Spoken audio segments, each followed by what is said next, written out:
Good morning and a very warm welcome to all of you. On behalf of the Indian Biogas Association, I extend our heartiest gratitude to all our eminent speakers and our wonderful guests for joining us today for this webinar on comprehensive overview of the biogas value chain. Bioenergy is the key to enabling India to fulfill its NDCs and pave a way to achieve net zero target by 2070. This webinar will be truly enlightening for all of us as we will walk through various crucial aspects pertaining to the biogas value chain. We are indeed blessed to have our wonderful speakers today who will put forth various concepts in a very interesting and enriching way. I guess we can rightfully say about our speakers that अंदाज़-ए-बयां हर बात को एक नई शक्ल दे देता है, वरना इस दुनिया में कोई नई बात नहीं. And without further ado, let's welcome our first speaker, Shri Karanjit Singh Nagangbamji, who is Director in the Department of Drinking Water and Sanitation.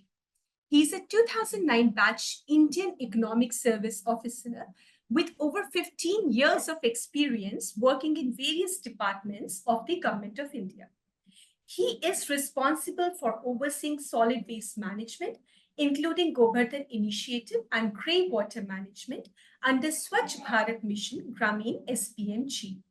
He holds a master's degree in economics from Delhi University. Over to you, sir. Thank you. Good morning, everyone. First of all, I would like to thank IBA for inviting me and giving me an opportunity to put across my views. And I consider this as an acknowledgement of the effort and the work being done by my department, Department of Drinking Water and Sanitation in the CBG and biogas sector. Some of you must most probably be wondering how come Department of Drinking Water and Sanitation is being associated with this biogas and compressed biogas, this and energy sector.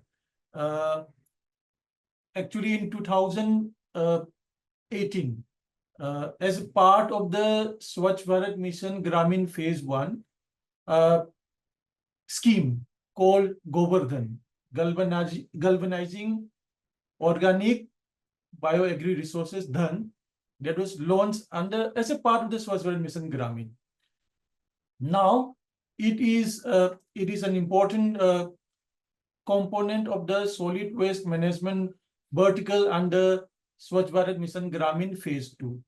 So in Swachh Bharat Mission Gramin Phase 2, other than the toilet story and then sustaining open defecation free status, we are now working towards making the villages ODF plus. So ODF plus means sustaining ODF, and then working on the solid and liquid waste management, and thus making all the villages ODF plus by March 2025.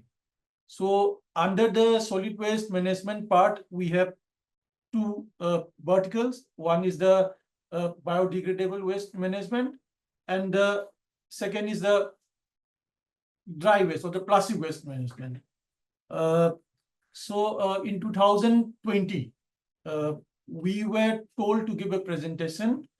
Our department was told to give a presentation at the highest level regarding the Govardhan Waste to Wealth Initiative, the Waste to Energy Initiative, because at that time it was felt that even though there are many government departments and ministries working for the promotion of the biogas CBG sector and the different policies, different schemes supporting this sector, it was felt that there was need for a coordinating mechanism to bring all the different stakeholders on one platform and to provide a mechanism for the interactions with the CBG plant proponents or the biogas industries.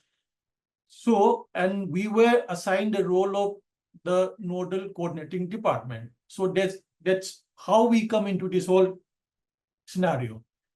So since then, we've been working with the other ministries, concerned ministries and departments, including MNRE, Ministry of Petroleum, and Department of Agriculture, Animal Husbandry, and it is expanded because as we discuss as we discuss with other various stakeholders, it was felt that there were issues in the various stages of the biogas value chain, starting from the feedstock collection, pricing, technology, biogas collection and disposal, and marketing, distribution, incentives, all those things. So we have been working together with our other ministries and departments to ensure that we put in place the enabling environment and those and ecosystem for the promotion of this biogas and CBG sector. I think most of you are aware about all those the different the initiatives taken by the different departments of government in India. So those are converging towards the main one of the main critical components of Viksit Bharat, that is the environmental sustainability, and then the one that was initiated by the finance minister in the recent budget, that of energy security also.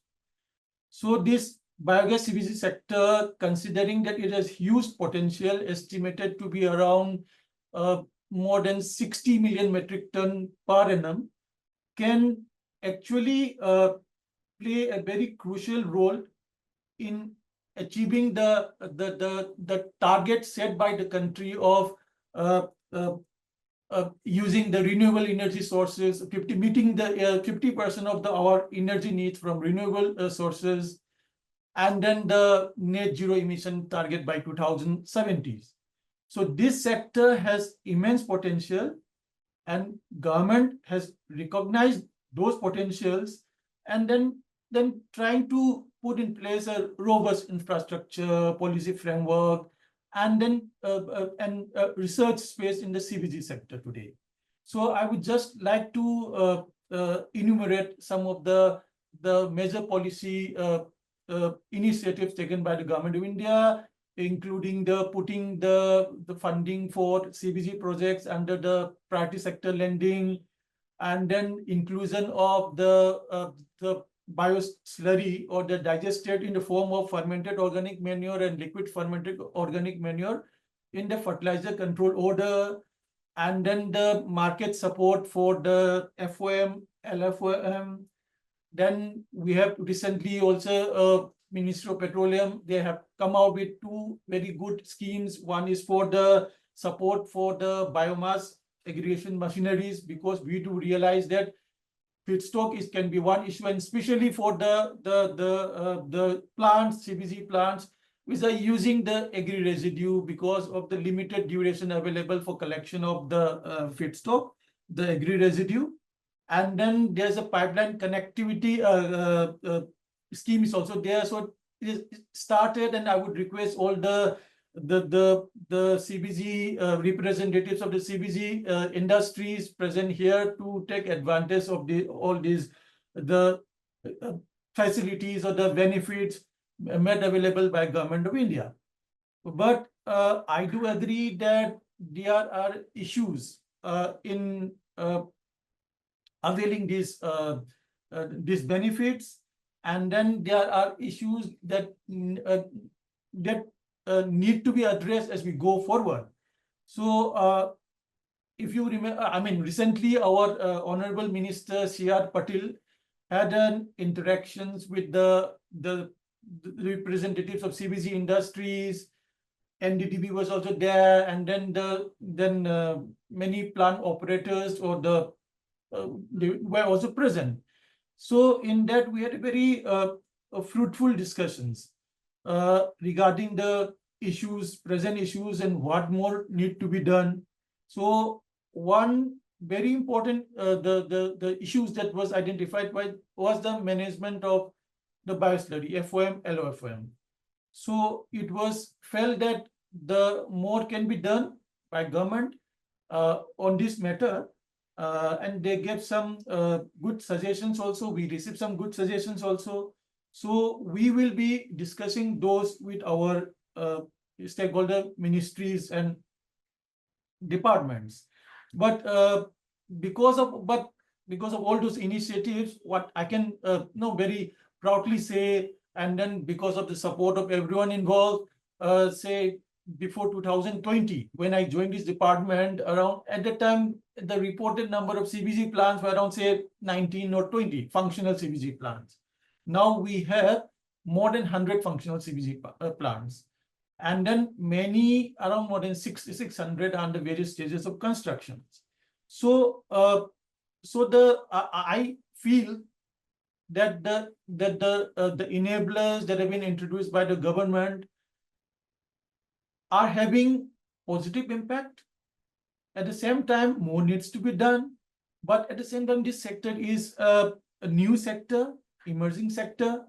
And it has because at the beginning of any initiative, you do face some teething problems that we are trying to resolve, and we are in constant interactions and discussions with the various stakeholders, including IBA. So some of the issues that other than the FOM, LFOM issue, so some of the other issues that will be we are considering and then will be taking up with the concerned ministries and departments, included some taxation issues there. IBA is aware about that. And then GST, whether CBG should come under GST or that double taxation issues there. And then the need for promotion of education and awareness amongst the farmers, and especially the agriculture stakeholders about the FOM, LOFM, and how it can contribute towards the organic farming movement. All those things we'll be taking it up. So I am sure that today's discussions we will be getting very good inputs also. I would request IBA to compile those inputs and then share it with us officially also, because it helps when those suggestions, inputs, if they come from an industry associations or organization instead of one single operator sending it. No? So I would also request IBA to kind of coordinate for that. We are available. We are aware about the issues. Hopefully we are responsive also, and then this kind of interactions would continue. We have our Govardhan portal also. If you have seen that, I think many of you have seen that also. Do send suggestions on how to make the portal more useful to you and to the CBG sector, and what more can be done, so that we welcome feedback from the industry for making the portal more effective also. And I'm sure the expansion of CBG and the biogas industry in India will allow country to become truly Vikshit Bharat in renewable energy domain, at least by 2047. This industry is picking up momentum. Many big players are also entering the sector, and various energy enterprises are also planning to set up their own the CBG plants or biogas plants. So with these words, I would like to end my speech. But I would request IBA to coordinate and share with us the inputs that will be coming today through this session. Thank you, everyone. Thank you so much, sir. That indeed was a wonderful, session that you shared with us. And as suggested by you, sir, we will definitely submit our inputs for sure. And you've rightfully specified about the enablers that are gaining traction and a lot more needs to be done. And we completely agree on that. So, which brings us to the next eminent speaker that we have, Shri Bhima Shankar Shetkarji, who is recipient of prestigious German Chancellor Fellowship for the year 2021-22, and he's working for 15 years with the rural communities across Asia and Africa, developing sustainable solutions for enhancing livelihood opportunities and environment-friendly technologies. Mr. Shetkar is graduate of engineering and completed a post-graduation in rural management. He subsequently worked with private and government sector at national and international level. And he is instrumental in establishing India's first cooperative of solar pump irrigators, Farmer Enterprise, which contributed to India's national level policy. He is currently working as Chief Operations Officer at NDTP Mringa Limited, India. And as Chief Operating Officer, he has implemented biogas programs through carbon financing model, helping over 20,000 households. And his work has achieved avoidance of 500,000 carbon emissions per annum. Welcome, sir. Over to you. Thank you. Thank you. I'm sharing my screen.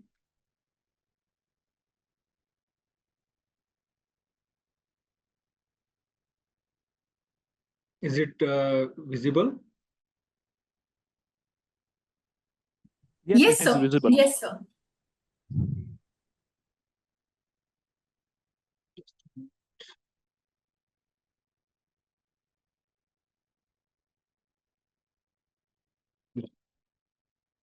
Okay, so first of all, the name itself is like NDDB Mrida Limited. So NDDB stands for National Dairy Development Board. A lot of you might be knowing about the NDDB, but still just to give a brief introduction.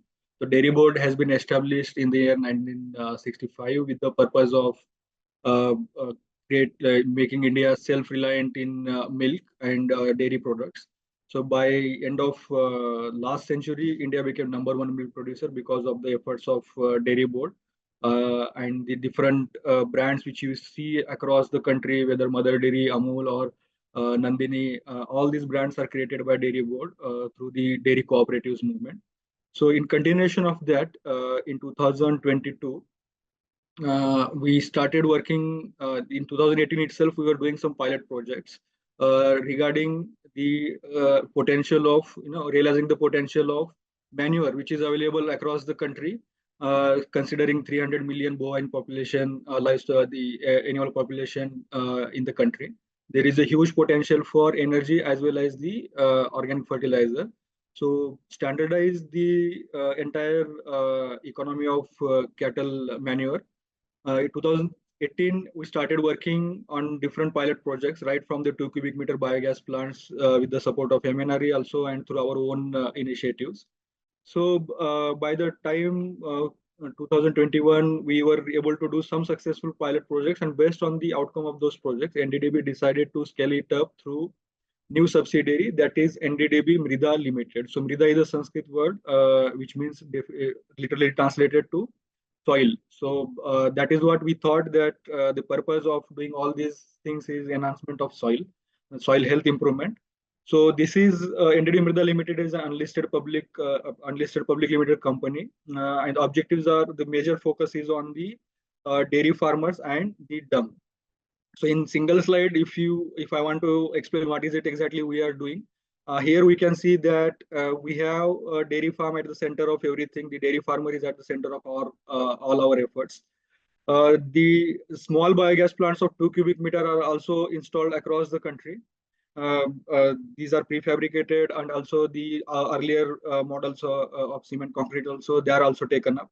So the dung goes to these plants, cooking gas is used by the households, and the slurry then further taken to the slurry processing center in an aggregation model. So back in 2018 itself, we realized that slurry is an important factor which we have to work on. Otherwise, all the efforts of biogas installation of biogas plants will remain stuck, just like what has happened earlier also with the biogas technology. And over a period of next 2-3 years, then the model moved towards the large scale biogas plants. So we have 100 MTPD dung-based biogas plant. Where we are aggregating the dung from small dairy farms in Varanasi area, and this plant is providing gas to the dairy plant, which is adjacent to the biogas plant there for the steam generation through boiler. And at the same time, there are some plants in North Gujarat which are model is same similar dung aggregation and centralized biogas plant, but the CBG the application there is CBG. The most important factor which we have been working consistently is the slurry part, the slurry management. So here you see the slurry goes to the farms directly in bulk form, as well as the slurry is processed into value-added fertilizers, which is the topic given to me in today's webinar. So just quickly to recap, what is it exactly we are dealing with? When we talk about slurry, what is it we are talking about? The slurry, and this is across there is enough literature available across the world, which talks about what the contents of the slurry and what exactly it is. So if you see any crop nutrient cycle, so it requires primary nutrients, which are NPK, then secondary nutrients are there, and then there are micronutrients, then the microbes and the carbon. So this is what the mixture of all this gives the nutrient to the crops, and obviously water, CO2, and oxygen, which comes from the atmosphere. So what we have with this slurry here is basically it is combination of all this. The primary nutrients definitely in a lesser quantity, but this is a combination just like a milk. It is kind of a full wholesome nutritious food for the soil also and for the crops also. So that is what we have in our hand. And so that is what we have in our hand. So how to deal with it, that is more important now. How to use this nutrient content of this slurry or the slurry as a whole wholesome nutritious supplier for the crop and the soil. So the first thing which is available with us is all these big biogas plants, whether the small household biogas plants or the large biogas plant. The slurry which comes out has two components to it. One is liquid portion, the other is solid. So back in 2019 itself, we realized that the service model is really important for the application of slurry, or even for the going further than this LFOM also. So there, farmers, if you talk to the farmers, they definitely know the importance of giving organic material like slurry or even the fermented organic manure to the farms. But the labor involvement and the time which is required to do all these things somewhere discourages the farmers to do that. Now, most important, like, can we go for a service model? So with that thought, we were able to deploy this kind of applicator, which was customized. These are available in other developed countries at a bigger scale. So here we try to develop into a small customized model where 4,000 liter tank is there attached with the applicator, which injects the liquid into the subsurface soil. Like, so that's how it gives the nutrients, as well as there is no atmospheric emissions happening through this. If you spray it on the surface, that is not happening. And the farmers call to our center, and this slurry tanker goes and does the application. And we try to keep the economics comparatively with the existing available options like farmer manure, vermicompost, or even with the normal compost which is available in the market. Now, most important thing which we have to understand now is whether these bulk applications are source of NPK or the nutrients which generally we try to compare with. Definitely not. So this, we have to consider this as a source of carbon and the microbes, which are really important for the soil, not as the nutrient suppliers. And if you try to compare in that way, that becomes difficult to compete in, particularly when we have the urea or DAP, which is available on 50, 20, 50, 45 kg bags, and the nutrient available through that lesser volume is higher. So here the volume versus the nutrient content that kicks into, and there we have to talk about which is more important. What is more important is the carbon. So the narrative setting of carbon and microbes, which is going through the bulk applications, that is more important. That is what we are trying to communicate with the farmers also during the extension program, wherever the biogas plants or the cluster of plants are there under our operations. So this is for the bulk portion. Now, next thing is, what is it that we can do with this bulk material available with this? Now we can't just say that we have the bulk material and we rely on the subsidies continuously going forward. Definitely, today we need the government support, but down the line, we have to think about whether can we replace the existing chemical fertilizers by doing some kind of value addition through research and scientific research using this material, which is definitely which is like I just in the beginning I said it is a full of nutrients and all kind of microbes. So the first product which everybody knows now and everybody is very much aware about is the rock phosphate, using the rock phosphate, and this is phosphate-rich organic manure which we are selling in under our own Sudan brand in granule form as well as in the powder form. So this is the first value-added product, and I will not deliberate much on this product because most of us knew about it. The next product which we were able to establish is for the growth of the root in all types of crops.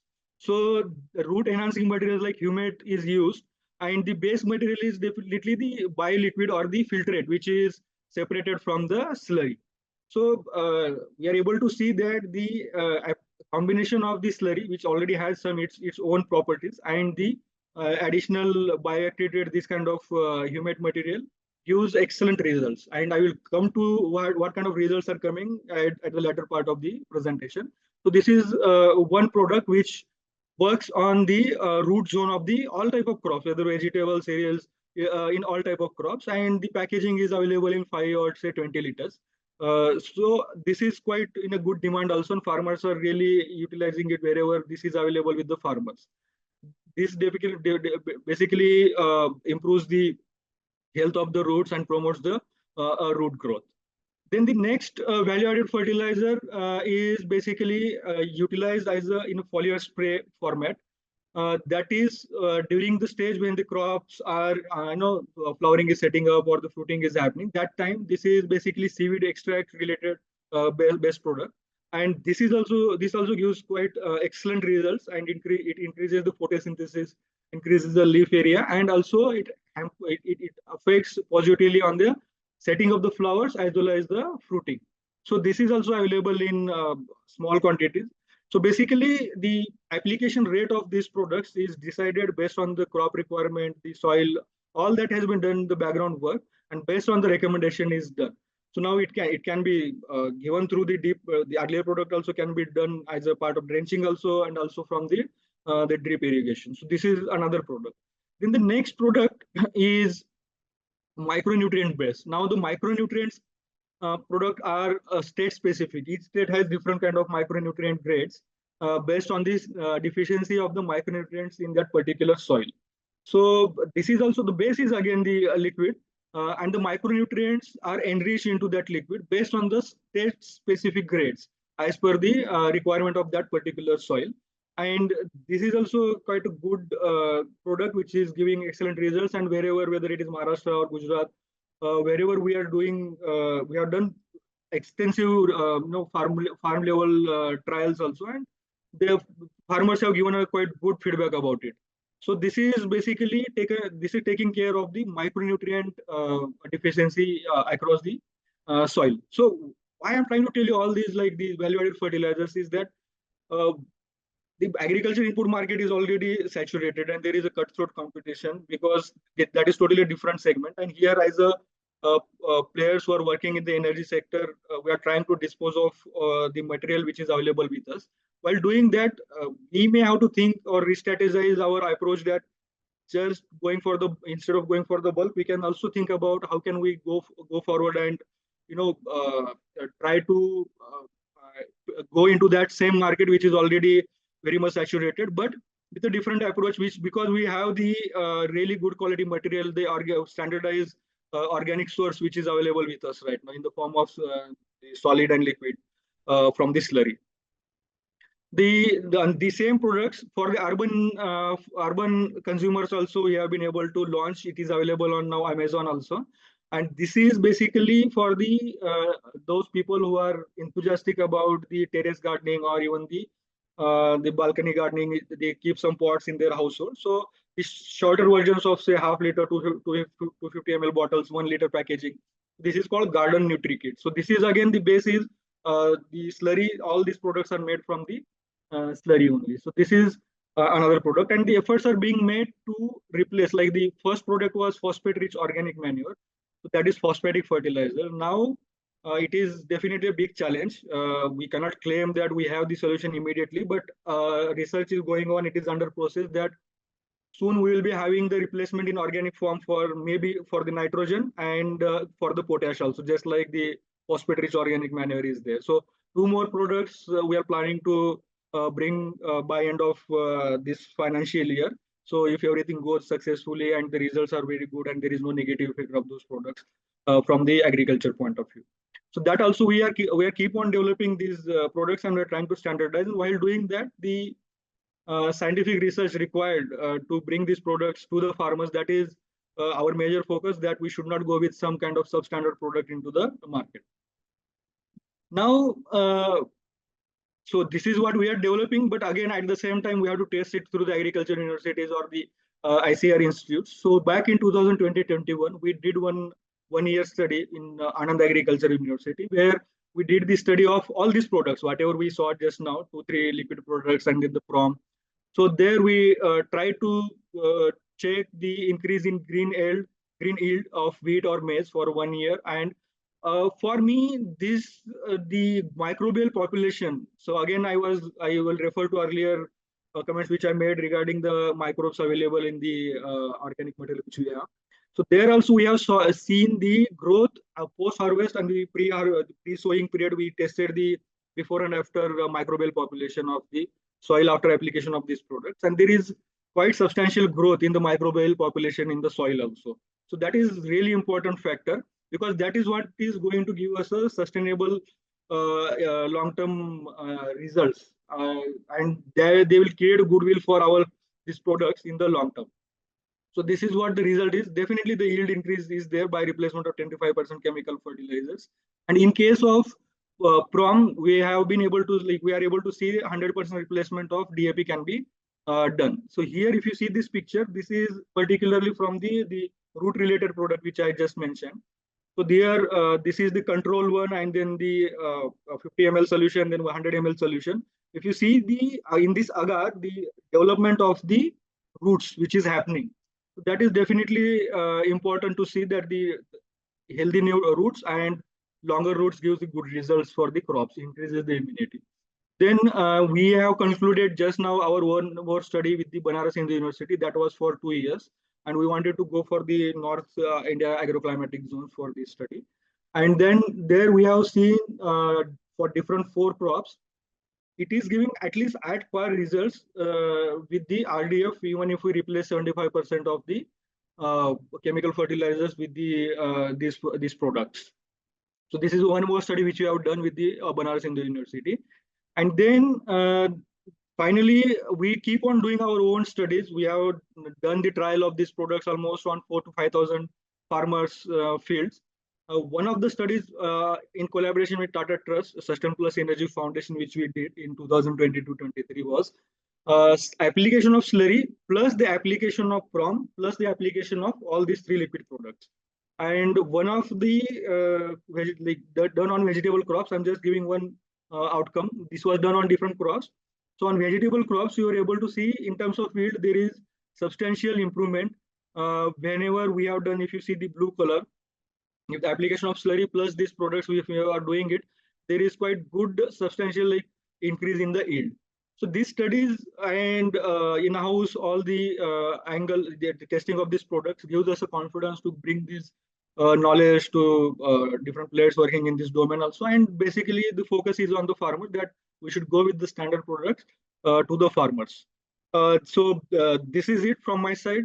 Thank you very much. I hope I was able to contribute positively in today's session. Thank you. Thank you. Thank you so much, sir. You know, whenever it comes to the economic viability of the biogas or the CBG plants, or even improving the soil organic carbon, you know, so this particular aspect of value added fertilizer holds the basic key. And you have put forth so beautifully this particular concept. So thank you so much for that. Thanks a lot. So, yeah. So next we have Shri Vishwanath Bhandarkar, who holds a master's degree in chemical engineering from IIT Kanpur and is currently the Deputy General Manager and Innovation Head of the Environmental Division of Thermax Limited. With over 30 years of extensive experience in the energy and environmental domain, his areas of expertise is biogas purification and upgradation, carbon capture, green hydrogen purification, syngas to methanol, and air pollution control or APC technologies. Over to you, sir.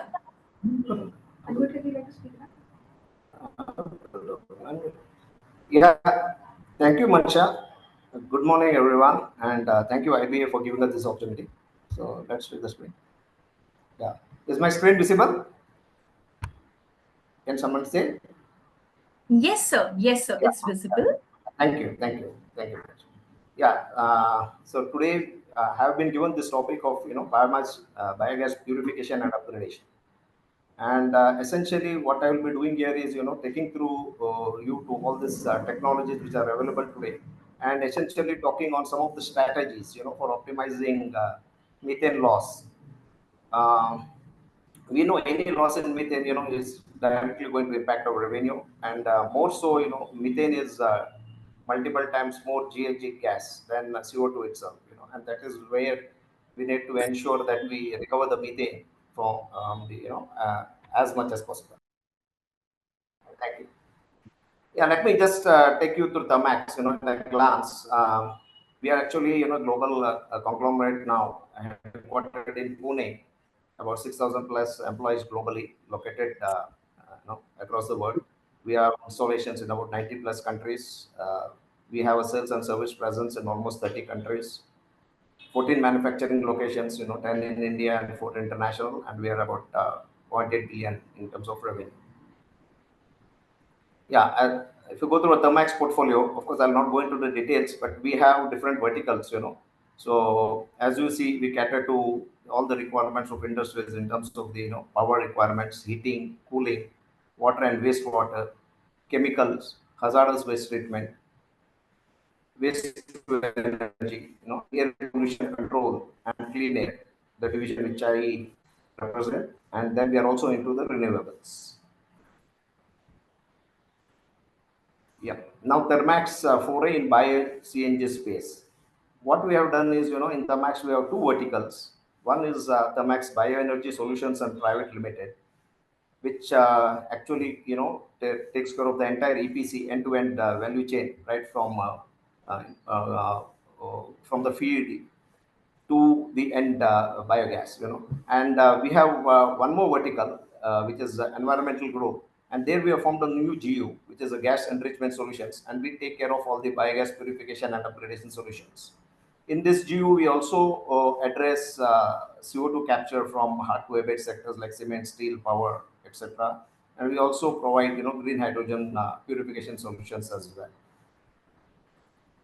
Now, what are the different options one we have, for biogas conversion to energy? All of us understand this, raw biogas that just comes from the digester typically has a concentration of 55 to 70%. And you have some contaminants in the biogas in terms of dust, moisture, and sulfur, which needs to be removed. And further, enhance the biogas or enrich the biogas to biomethane by removing of CO2. So in terms of the applications, once you remove the dust, moisture, and sulfur, then you can use this gas for boilers or cogeneration plants or power stations. So that these are few applications, for the biogas. But if you further enrich it, and convert it into biomethane, then you can use it for automotive fuels or inject into the natural gas grid. Or maybe you can further have a reformation section and convert it into hydrogen and use it in SOFC fuel cells. Now, like what we have as specifications, BIS specification for CNG, government has also, there is a specifications for CBG as well, which is, more or less matching with the CNG specifications. So when I say purification and upgradation, we need to be getting this raw gas to the BIS standards so that, you can use it as an alternative to CNG. Next slide. So let me take you quickly through some of these contaminants removal or purification which is required, before you go for upgradation. So first is, is the moisture removal, and why moisture removal is important. Now, if you see the upgradation technologies, be it membranes or absorption systems, moisture really, creates challenges. For example, if I talk of PSA or VSA systems, which I'll be coming into the next slides, it's basically adsorption systems. And when you see the adsorption phenomena of a molecular sieve, it has a greatest affinity to moisture, followed by hydrogen sulfide, and then carbon dioxide, and then methane. So unless you remove this contaminants, what happens is molecular sieves will then preferentially absorb this H2O over CO2, and then you will have the problems in the CO2 capture. That is how the efficiency drops. So there are, of course, different techniques, for moisture removal, which are bucketized into two. One is condensation methods. That means you cool the gas and then condense the moisture. And then you have drying methods. What essentially has to be done if you like to meet the BIS standards, of less than 5 milligrams or minus 65 degrees centigrade dew point, you will have to go for a multi-stage moisture removal. That means you do cool the gas, condense the moistures, and at the back end, you'll have to use drying methods, maybe adsorption techniques like silica gel, activated carbon, molecular sieve, and so on, to get the gas, the moisture removed to permissible levels. So once you remove the moisture, then we address H2S. Now H2S, apart from being a corrosive compound, it can also create a lot of problems downstream in terms of plugging the membranes and so on, in case you're going for membrane systems. But again, if you're going for adsorption systems, again H2S will get preferentially absorbed, and then you may not be able to even many times regenerate these adsorbents back. So these are the challenges as far as H2S is concerned.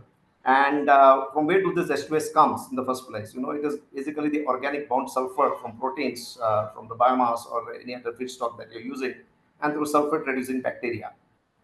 And depending on your feedstock, H2S could vary, from a few hundreds of ppm to several thousands of ppm. And depending on the kind of H2S concentration that you have at the inlet of, in your biogas, there are different technologies one can use, starting from physical, chemical technologies, which I have listed a few of them. Essentially, if your concentrations are below 1000 ppm, and if you are talking of higher concentrations in terms of percentages, typically what you find in your spent wash for sugar industries, where the concentrations could be as high as 10,000 or more ppm. So the preferred technologies would then be, regenerative technologies, which would be a combination of physical, chemical, and biological. Two well-known technologies in this domain are one is ion chelates, and second is caustic scrubbing, with a bioscrubber. So one needs to be, really looking at these technologies based on what is the H2S concentrations, which you have in your biogas. And then, of course, having a proper design or engineering of the whole system also, is very important to get this H2S levels to a level, where you can be then using this biogas for further upgradation.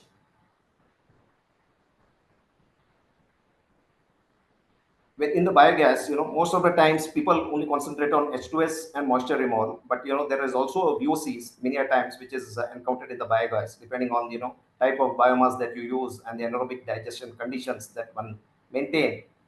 And this is actually not considered during the design, and that is where you have problems both in the case of adsorbents and more so in the membranes, because membranes are very sensitive, to moisture and H2S also, but more also on the VOC side, so VOCs can cause immediate fouling and clogging of your membranes. So it is important then, you have a thorough gas analysis done upfront to understand what are the contaminants are there in your gas, and then implement, proper pre-treatment systems before you go for upgradation technologies. Yeah, now let me quickly run through what are the commercially available biogas upgradation technologies today. You can bucketize into two. One is suppression based, another one is absorption based. In the suppression based, you have absorption based technologies like pressure swing adsorption and vacuum swing adsorptions. Then you have membrane suppressions. You have water scrubbing, and then chemical scrubbing. And I will take you through each of these technologies in the subsequent slides now. Yeah, before going there, this will be an interesting slide for the viewers. to quickly understand, what are the different separation pathways for various biogas impurities, for different biogas upgradation technologies. So in the biogas, of course, the contaminants, as I said, is mainly our H2S, VOCs, and moisture, but there could be traces of oxygen and nitrogen too, and along with the traces of ammonia. So before selecting the technology, this slide would give you a general understanding, as to how this contaminants would eventually land up, either in the product biogas or it could be in the off gas, which is a bleed. Yeah, now coming to the absorption-based systems. There are two technologies here predominantly. One is a VSA, that is vacuum swing absorption, which operates at low pressure, typically 0.7 to 0.8 bars, less than a bar. And then you have a PSA, that is a pressure swing absorption, which operates at 8 to 10 bars. Again, depending on the requirement, you can look at what there are a lot of conditions one need to be looking at before you choose a particular technology. But let me run through this technology. What is VSA and PSA all about? In VSA, we actually operate at low temperatures. Both are absorbent-based technologies, and both these technologies are governed by absorption equilibrium and kinetic theory, as we all understand. In VSA, the separation is based mainly on equilibrium separation. When I say equilibrium separation, it is more on the electrostatic interactions between the CO2 and the surface of the molecular sieve. And CO2 and methane, though both are non-polar, what you see is CO2 has a higher quadrupole moment and polarizability than methane, and that is how the CO2 gets added onto your membranes. On your adsorbents. Whereas in case of PSA, it is more of kinetic separation controlled by diffusion characteristics of the pores of the zeolites. Now, VSA typically we operate on as a two-stage system. There is one your reactor will be in the adsorption and other will be under desorption, and it will work in a cyclic manner. Whereas in the PSA, typically you have multi-stage reactors. For the simple reason that it operates at high pressure. Then after you have an adsorption process done, before you dissolve, what you do is you have multiple equalization stages done. This is only to ensure that you recover the energy back, partial energy back before you go again for pressurization absorption cycle. And you can also have the recycle stages incorporated to reduce your methane seepages. This is how it is done. And the typical adsorbents which are used both in VSA and PSA are basically zeolites, which could be 13X and 5A, and carbon molecular sieves. Yeah. Now let's little bit look at the molecular sieve considerations, because the molecular sieves are the heart of this technology, or the core of this technology, both BPSA and PSA. So I would like to spend a minute here to make you understand on how do you select the right molecular sieves, which is extremely important if you're looking at purity as well as the losses. Now, typically, what one does is, when you select a molecular sieve, you look at a sieve which has very high CO2 absorption capacity, and of course, you also look at the cost, and that is how molecular sieves are generally selected. But if you actually look at or understand the process deeply, it is not only the CO2 absorption capacity. One has to also look at whether you can dissolve the CO2 effectively once you absorb it, because only absorption doesn't mean anything, because you may absorb the CO2, but it does, once you absorb and once the bed gets saturated, you'll have to be dissolving it back. And that is where when you have a very high CO2 absorption capacity for a particular zeolite, it has a very high enthalpy of absorption, and the desorption would be that much more difficult. So once you look at the sieve, you should look at both the CO2 absorption and desorption characteristics.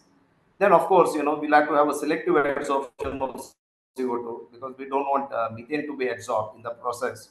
Because the moment methane gets absorbed, then when you regenerate it, it goes along the off gas, which is a loss. But of course, there are techniques to further capture it through addition of regenerative, recovery systems and so on. But essentially, yes, we would like to have a zeolite or a molecular sieve which has a very high absorption of CO2. But if you look at the kinetic diameters, of methane and carbon dioxide, they are very close. So any molecular sieve that you use, it will not have 100% selectivity for CO2. There will be some amount of, methane also co-adsorption, which would happen. So that is where one needs to be looking at and understanding, the right type of molecular sieves where you have a very high CO2 adsorption, but very low, methane co-adsorption. Second parameter is again, the CO2 working capacity. Typically, we look at the adsorption capacity, but we don't, really give much attention to the working capacity. What do you mean by CO2 working capacity? Now, when the CO2 is absorbed, you then dissolve the CO2 back, right, to make molecular sieve available for the next cycle. Now, if the desorption is not proper, then there will be certain CO2 which will be, as a residual CO2 left into the molecular sieves, and your adsorption capacity reduces. That is where you come to the actual working capacity then. So this is also an important aspect when you look at designing of your BSA or PSA technologies. And how do you now, and then silica alumina ratio, is another factor. Higher the silica alumina ratio, you have a better hydrothermal stability. But when you go for low silica alumina ratio, you have better adsorption characteristics then, So here also one has to be optimizing. And then addition of a framework of cations on the silica alumina matrix will further increase the adsorption capacity. So there are different techniques there. But how do you then one understand, what is the right kind of sieve? So what best thing to be done is, to actually analyze the adsorption isotherms, which I'll talk in the subsequent slides, and which will help us to, select the right type of molecular sieves. We also have to look at, fast adsorption and desorption kinetics, which is also important. And your breakthrough curves will give you a good indication of, the kinetic part of it. So let me briefly touch upon what is adsorption isotherms. Isotherms are nothing but a plot where you see the amount of CO2 adsorbed versus pressure. Now, yes, you may get curves of different shapes, and what is favorable is a curve. What you see here is which has a convex shape. So why convex shape? That indicates, as you increase your pressure, your adsorption capacity for CO2 goes on increasing. But if you have a concave shape, then it's unfavorable conditions, in the sense you are putting more energy, but CO2 is not getting captured. So this when you plot the adsorption isotherms for a particular molecular sieve, you get a good understanding, of how the adsorption happens on that particular sieve at different pressures, and then you can select the right molecular sieve based on your operating conditions. Similarly, you should look at the desorption isotherms too, which I have not put here. Ideally, the desorption isotherm should follow the adsorption isotherms, but many times it doesn't. And that is where you have this hysteresis phenomena and the challenge of desorption of the CO2 which has been captured. So once you look at the desorption isotherms, then you will be able to understand what is the optimum vacuum or depressurization one needs to be doing to remove this CO2 which is adsorbed. Similarly, there are adsorptions for co-adsorption of methane, which can be plotted and analyzed to see how much is the co-adsorption a particular zeolite has for methane. So fundamentally, it is a good tool to help you to optimize the use of adsorbents, for specific applications, ensuring efficiency and cost effectiveness. Then there is also this breakthrough curve, which gives you or makes us understand on the kinetic aspects of this molecular sieve. It is nothing but again, a plot of the CO2 adsorbed in the column with as a function of time. So what happens is initially you have a virgin molecular sieve and it keeps absorbing your CO2, but the point comes when there is a breakthrough, or a break-even point, and then beyond which you will see finally it reaches a saturation point where the inlet and outlet concentration becomes same. So this curve, breakthrough curve, essentially tells you the kinetic aspects. So fast kinetics will give you always a sharp breakthrough curve, whereas if the kinetics are slow, then you find it's a gradual breakthrough curve. And this breakthrough curve actually helps us, then estimating the cycle times for the process. That is adsorption and desorption. Yeah, this is a success story, of a 2 TPD VSA plant, which I've just flashed, which we have done, to demonstrate to the world that properly designed VSA plant can give you a good purity as well as, very low methane slippages. And this plant has been running for last 4 months. and the customer is very happy with this pilot, and the gas is being compressed, filled in the canisters, and taken to CNG stations. So this plant is running successfully for last 4 months. Yeah. Now membrane separation. This is other alternate upgradation technology. If one needs to look at, the principle here is basically it depends on the selective permeability characteristics of membranes, allowing the biogas components to separate. So you have a pressurized gas which goes through your hollow fiber membranes. Typically, the MOC is polyamide, which is being used, and depending on the molecular size and the pressure that you give, the two parameters which are extremely important in case of membranes. One is the permeability and the selectivity. So any membrane that you choose, there is always a trade-off between permeability, that is how fast the molecules transfer or pass through the membrane, and selectivity, that is the extent to which the desired molecules are separated from the rest. And these are the two important parameters one needs to be keeping in mind while selecting the membrane. So when you choose the membrane, always one needs to choose a membrane which has a very high selectivity for CO2 over methane, and then of course we'll also have to ensure that there is high permeability too, to ensure efficient separation. Membranes are particularly sensitive to these contaminants which I said earlier, like CO2, moisture, VOC, and so on. So it is important that you have good pre-treatment systems upstream of the membranes. Otherwise, your membranes will degrade in no time. So this is very essential or important consideration one needs to be looking at.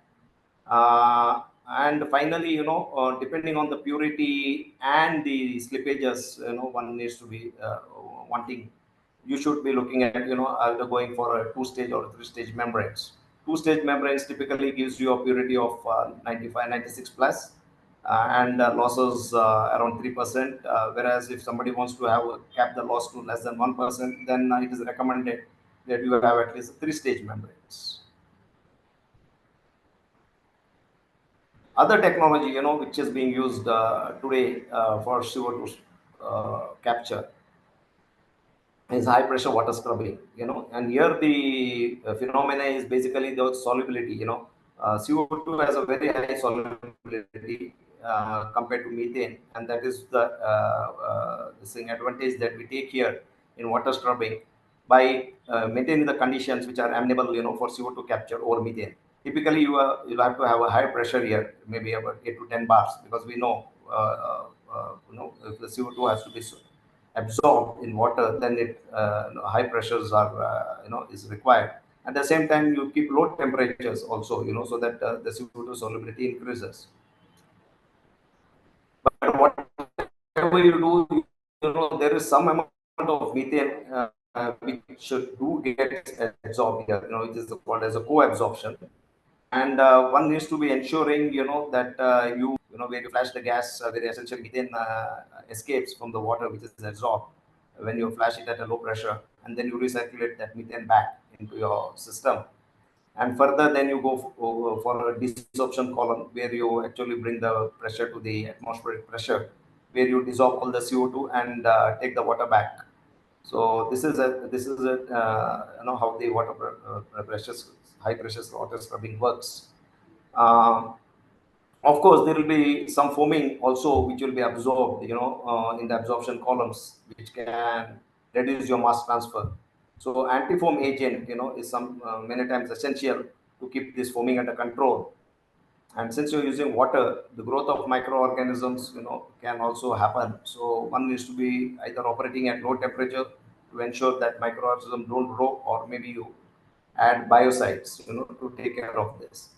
Though in this technology you can absorb both H2S and CO2, it is always preferred that you separate H2S a priori before you capture CO2, for a simple reason that H2S is corrosive. Then it will have challenges in your MOC that you select for this scrubbers. And then depending on the H2S concentration, you cannot let this H2S gas straight away as an off gas. So that off gas needs to be anyway treated. Either you treat it upfront or you treat it post, because H2S is corrosive and it's a harmful gas, and you just cannot let it out into the atmosphere. Yeah, this is actually an advanced technology, amine scrubber. This technology actually gives you a very high CO2 capture efficiencies, and very low methane loss. A well-designed amine scrubber can give you excess of 98% purity, and losses can be capped below 0.5%. Essentially, what it does is, the CO2 molecules are bind by using an amine solution. So there are different kinds of amines available, and one has to be selecting the right kind of amines. Uh, so when you look at amines, there could be primary amines, secondary amines, tertiary amines, and so on. What you essentially do is you use these amines for capturing CO2, and then regenerate these amines by heating these amines to strip off the CO2. So essentially, this technology, is suitable for large capacity systems. When I say large, maybe 10 TPD and above, uh, because this capex otherwise would be, little bit on the higher side. And then the energy required, for stripping this amines is also on the higher side. So when the considerations for selecting the right type of amines, one needs to be looking at, in addition to CO2 capture, is the thermal, chemical, and oxidative stability of these amines, and the energy requirement, for regeneration, because you'll have to regenerate those amines and use it back into the absorption columns. And of course, you have, the heat integration done to cool these amines before you take it back to the absorber. Corrosion of amines could be again an issue, so you'll have to select the proper MOC for these systems. And then chemical management. When I say chemical management, it's the proper handling and disposal of these amines are crucial, to minimize the environmental impact. So if you see each of these technologies, there are certain pros and cons, and one needs to be selecting the technology based on, the certain characteristics, which I'll come in the next slide. Anyway, Please continue, so sir. automation is, extremely important when you select. Yeah, thank you. While you may select the right technology, but automation is extremely important if you like to have a sustainable, a reliable and efficient product. So real-time monitoring and control actually helps in maintaining, the optimal operating conditions, and ensuring the consistent gas quality, and improving the overall efficiency. So real-time data, also helps operators to make informed decisions. Automation can also track, the health and performance of the equipments, and one can predict the potential failures before they occur, which can then reduce your downtime, because then you can plan your maintenance. Then there are today, a lot of advanced techniques like machine learning, ML, and adaptive controls, which can be used to have an overall process optimization and reduce your energy consumptions. So one more good use of automated systems is, to prevent accidents or emergency shutdowns in case of, some hazardous conditions, or there are some unprecedented, this thing which happens in the plant.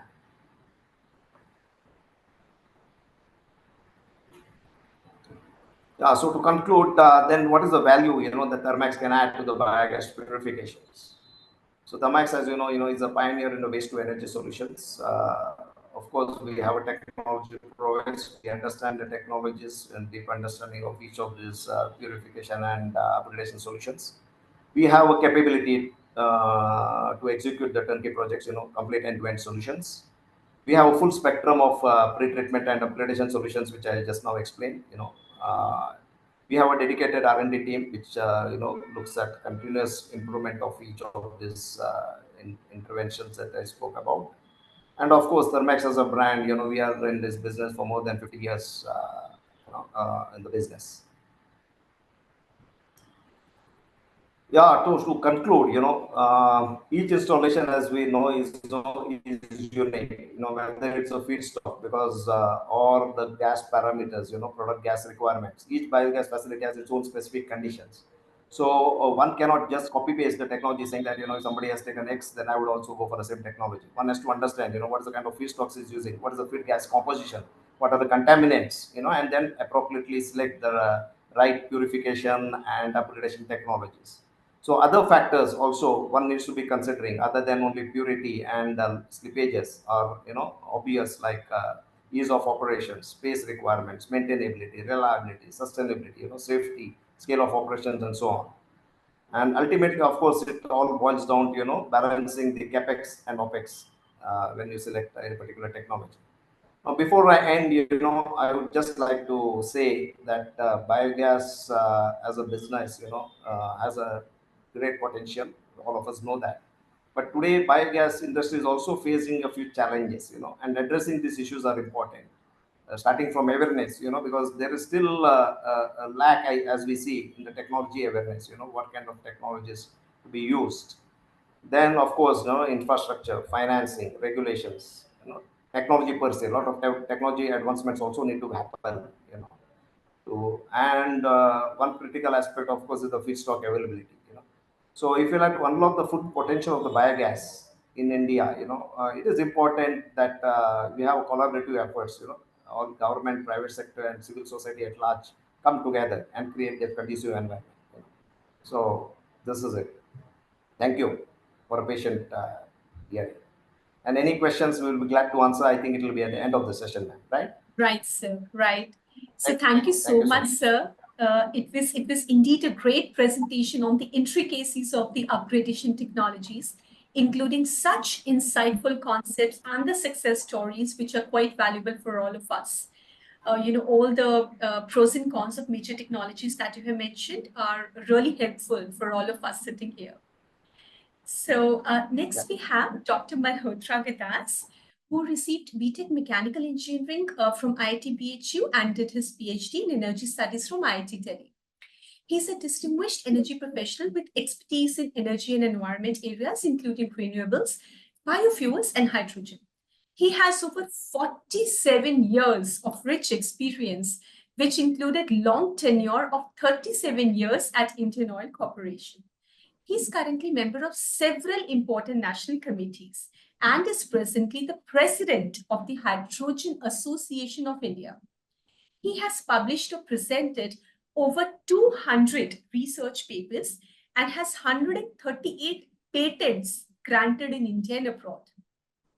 Also, he has received prestigious Rudolf A. Aaron Award from the International Association of Hydrogen Energy for contribution to hydrogen research, Global Excellence Award for work in renewable energy sector, IIT BHU Alumni Award for Excellence in R&D, and Lifetime Achievement Awards from SEC India, NLGI India, amongst many, many more. The list goes on and on and on. And so we are so honored to have you today with us.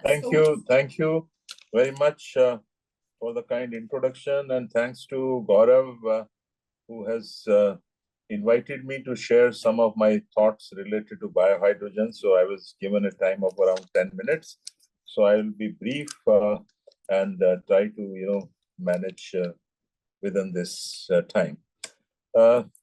Actually, you're aware that India has made some of the commitments in the Global Forum for Climate. I was just talking that hydrogen is a clean and versatile energy carrier. Actually, it is not an energy source because you produce it from, various sources. The energy comes from various sources like oil, natural gas, or coal, or any other biosources. So hydrogen is a storage media for energy, or it's a carrier where you can carry it from one place to another. So it can be produced, as I said, from various fossil renewables. Renewables is primarily under focus where we are talking about green hydrogen. But the issue is that electrolyzer-based hydrogen is expensive. We can always produce it from biosources also. In India, we have solar. We are blessed with a lot of solar energy and wind.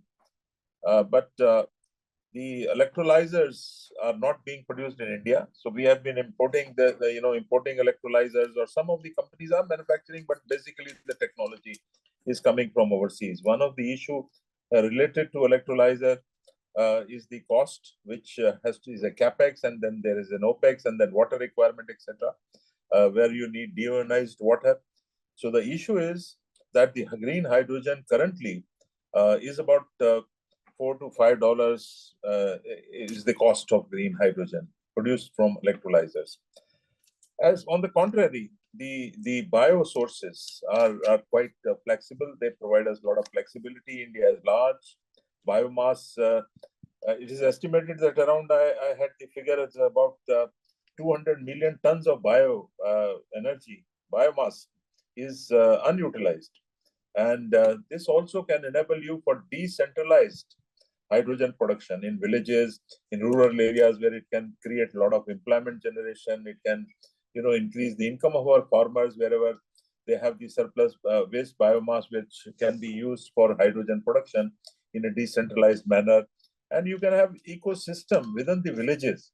So that is where, lot of energy can be generated and utilized within these small areas, where the transmission or transportation of hydrogen also will not be required, because the cost of transportation and delivery at times is more than the cost of hydrogen production.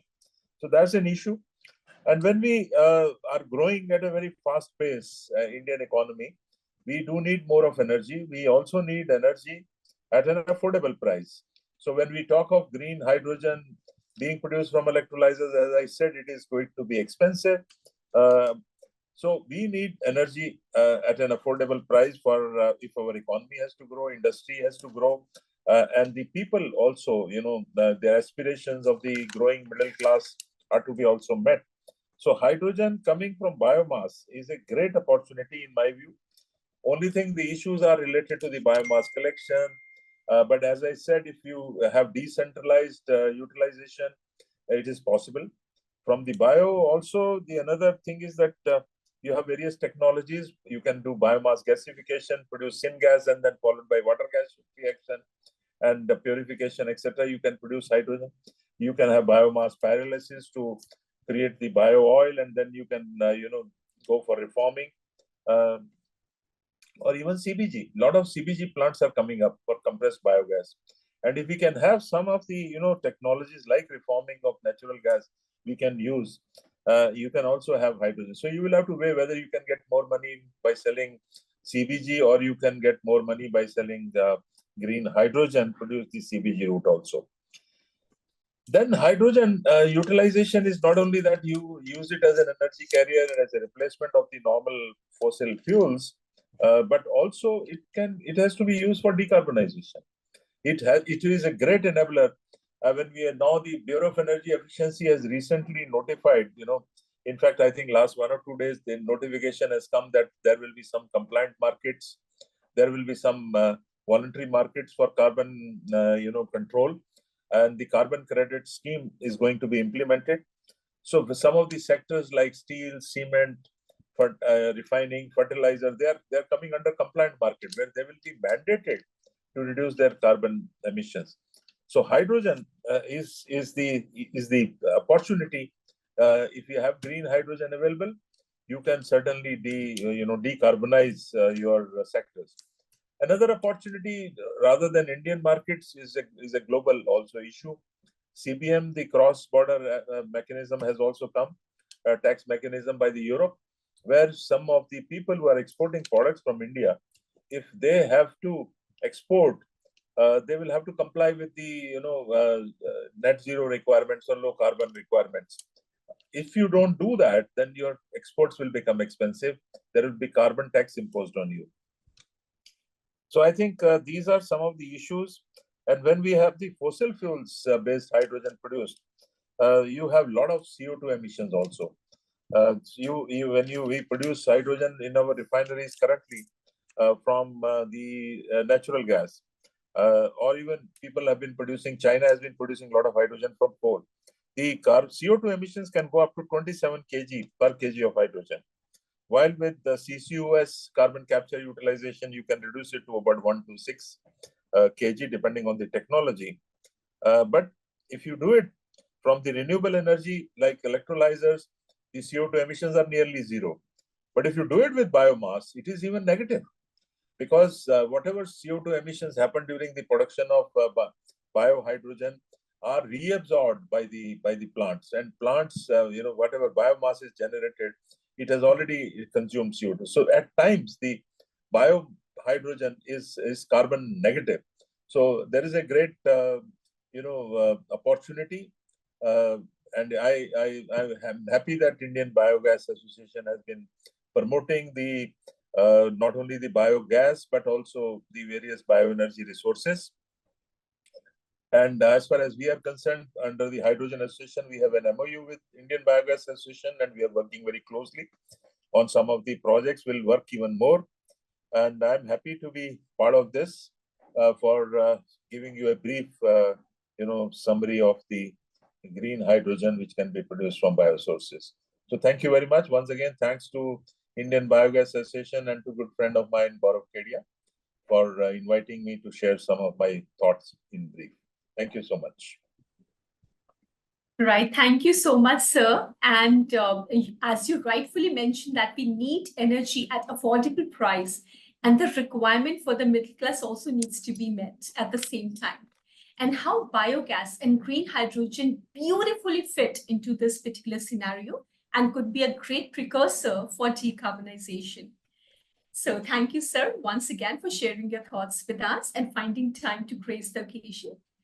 So next we have Shri Mahendra Sriram Thakur, who is presently the Managing Director of Mrs. Ruchi Biochemical Mumbai and also the Managing Director of Mrs. Suresh Organic Private Limited Solapur, along with being the Managing Director of Ruchi Agro Farm Gondia. He's also the president of Kshatriya Pawar Kalyan Samiti Mumbai, and he's fully involved in commercial cultivation of fruits and vegetables for over 150 acres of land since last 12 years at Gondia, Maharashtra. He's working closely on energy crop for biomethanation like Napier grass, and also involved with the development or the formation of enzyme-based production for textile application. So welcome, sir, over to you. Thank you.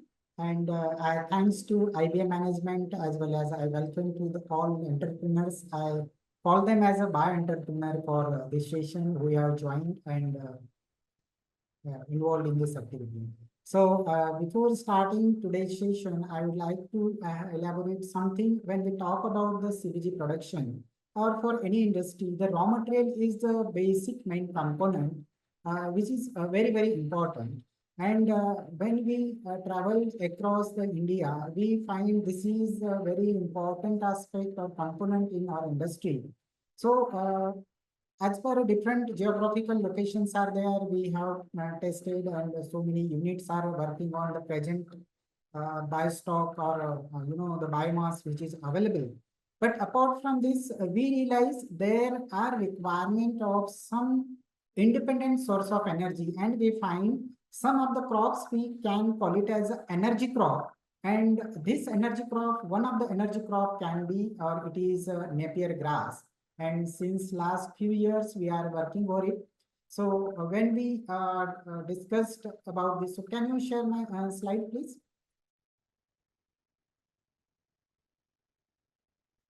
Yeah. So this Napier grass particularly grows in various areas. So this particularly Napier, when we tried, we found this is we can call it as a perfect energy crop because it has a multiple use, and one of use will be for our CBG production. So particularly looking at the Napier grass, how it grows, particularly this variety is growing high yielding as well as it is fast growing crop where we can grow throughout the years. So we will see in the next slide how this crop looks. It looks like you can say like a sugar cane. It looks like a bamboo as well. And the reproduction of Napier grass is done through vegetative growth very well. There are other methods also, but vegetative growth is well proven. And Napier requires less maintenance. It may be with respect to disease, it may be with respect to nutrition, and it may be with respect to the adverse climatic conditions. So this is the crop where ultimately the grower or farmer definitely can get a yield. It will definitely proportionate with its care what we take in the cultural practices we take. So if you see the average yield of this Napier grass is around 150 to 200 metric ton. This is what the advanced or new variety when we use. So whatever we did, we will come through the other slides also. So we have realized particularly the cutting of the Napier grass when we go up to 60 to 90 days, and perfect is the 90 days growth where we get a particular higher yield as well as the optimum nutritional factors. So when we talk about the nutrition factors, we are more interested in particularly protein content, crude fiber, digestible protein, as well as total energy, volatile solids, and total solids. So these are the data which I have shown in the slide is at 90 days old crop of Napier, where we get 8 to 12% of crude protein, 27 to 29% of total solid. So this is what the maximum data we get in particularly in case of Napier at the age of 90 days. I will share the practical experience what we have did in particularly the region of Maharashtra, Madhya Pradesh, and Chhattisgarh. So we see this is the grown at various fields of the farmers. So some of the fields are there in Vidarbha near to Nagpur. We can see different varieties, and at our farm we have used different varieties, like one is the Super Napier and another is the Napier. So Napier, it was an old one, and Super Hybrid, it is a hybrid type of Napier which is giving the better yield. Apart from this Super Hybrid Napier, we have also tried Red Napier also. But when we compared all these 3-4 varieties, some varieties we have taken from Coimbatore also. So this hybrid Super Napier is having the much benefits in with respect to biomass, as well as it is soft in nature. Particularly if we consider it for cutting purpose, for as a feed for the animals, as well as for the crushing also. When we go for the old Napiers, which we have here in Maharashtra, developed by the university, they are very hard. And if it is hard, the lignin formation is much higher. So that becomes very difficult when we go for the practical crushing during the feedstock preparation of the CBG. So in case of Super Napier, this is very good. And when we talk about what types of climate and soil is required, so climatically condition is that particularly this can grow at a various quality of soil. It may be light soil, heavy soil, or with ranges of various pH like 4.5 to 8.5. And it requires particularly a little bit higher temperature. So when we consider the crop pattern, we have to consider when this crop is being cultivated at low temperature or at the low season where the temperature goes down. Definitely industrialist has to consider the crop output will be less, because our feedstock we want on regular basis, it is in tons, and that we require on daily basis. So for the planning of particularly growing or cutting, we have to manage likewise in the winter season. Particularly, we have to keep a more area under cultivation, or we have to make any other arrangement, because the growth of the Napier in particularly winter days is very slow. 25 to 35 degree or around up to 40 degree also the growth is very good. It is tolerant to drought as well as wet condition also. And it requires sandy loam soil, particularly if heavy soil is also there, but still we have to take care, particularly there has to be the proper drainage. Because if drainage is not there, it may have the difficulties, because if the immediate cutting is there and flood is there or area is under flooding, then there will be the mortality, growth will affect. So these are the technical things. In next next slide, we will see the application of manuring, how we can provide the nutrition, because again it is a biomass we are cultivating, so definitely it requires some nutrients. So while making a particular soil preparation, we have to ensure that farmyard manure or any type of biomass, maybe cow dung, maybe compost or any other type of natural carbon rich fertilizer we can add. Along with this, we can have nutrition like in the major nutrients, we can use NPK. And along with this, the major role is also of biological inputs. We call them a nutrition like biofertilizers, particularly nitrogen providing bacteria or phosphate solubilizing bacteria. So this plays a very good role. And looking at the planting side, we will see that planting, how the planting has to be done. Though specific is the distance. When we talk about the traditional farming, we can have the dense farming because the farmer, small farmer can do the manual cutting and he can get the harvest.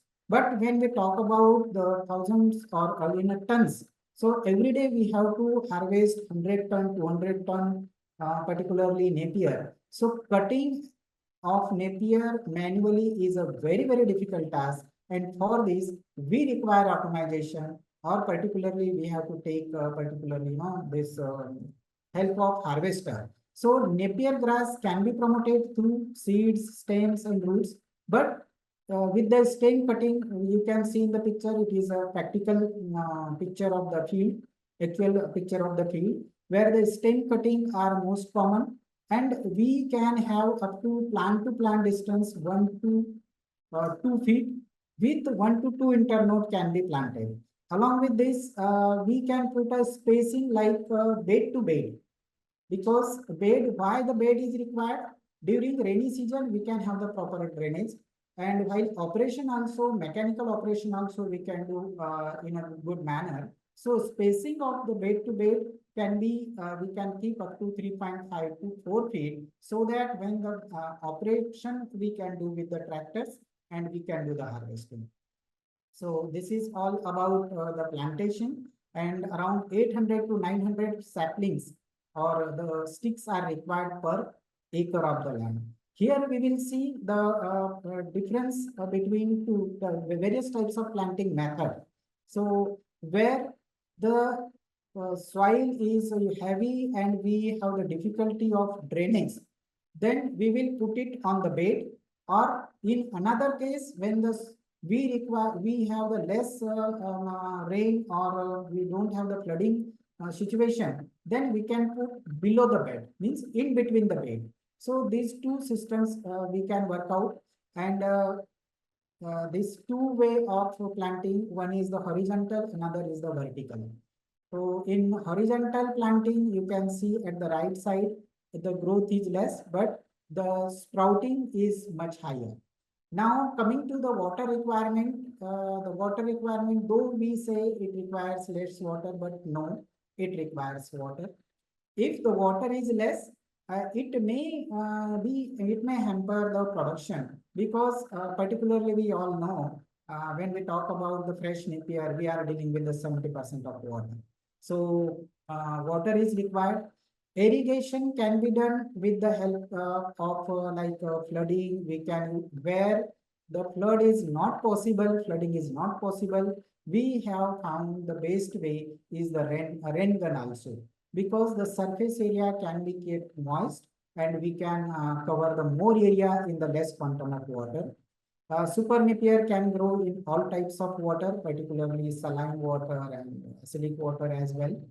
And all types of water.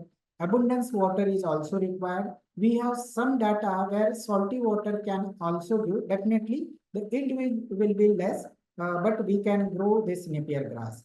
And it can tolerate the drought also. In any condition, the water shortage is there. The production will be less, but there will be no loss of the crop, and the plant will survive. Whenever water will be available, it will grow. So this is for the water requirement. Now coming to the another slide is very important as our CBG is produced. So particularly this data I want to focus. This is the data of 30 days, 45 days, 60 days, 90 days, and 365 days age of the plant in same place at the same time. And this report has been collected from the same laboratory. So we have tried to minimize the error of maybe the different location, maybe the different, the geographical area and lab also. So climatic condition as well. So 30 days, 45 days, 60 days, 90 days, and 365 days. So when we talk about Napier as a feedstock, particularly we are interested into energy, how much is the energy, and particularly protein content as well as total solids and volatile solids. These some of the key factors are very important, and we have found around 90 days of age of Napier having the optimum parameters when we consider this Napier pulp as a feedstock for the microbial growth. So this is the data we have collected at our field, and this is the graphical presentation, energy kilocalorie. In next, we can see the protein as well as the composition of carbohydrates and energy. So according to this, particularly 90 days is we found is a better age for the Napier as a feedstock. Now coming to the another thing is that how we will deal when there will be the heavy rain. Now, likely today, if you consider the today's scenario, most of the Indian part is flooded. In many places, we have the issues like traveling, and we will have the transportation issue. We will have even the collection issue. In some field, we will not be in a position to a particular, though we have the ready crop, we will not be in a position to harvest it. So can we think of preservation of this Napier in its form where this can be utilized as a feedstock in particularly in when it is required if we couldn't provide the fresh Napier. So we have tried, this is a pilot plant. Of course, for our field, we require the big chopper as well as the silage making. So though this is a bundle, but for commercial production, the technique will be different. Can we use the silage as a feedstock in rainy season or whenever the particularly stock or feedstock will not be available? So we can have at least in huge quantum, we can store it, and how it can be used, because the primary process, it may help in the digestion also, because the anaerobic digestion has already initiated, lactic acid formation is already initiated, and some, the lignin part is already started digestion. So definitely we will have to focus on this area, how this storage of Napier, cut Napier, we call it as a silage, will help us particularly during the lag period. So this is all about the Napier. A lot of things has worked out. And one thing I would like to tell you about this Napier is, this is not only the feedstock for our industry, but it is a fodder and feed and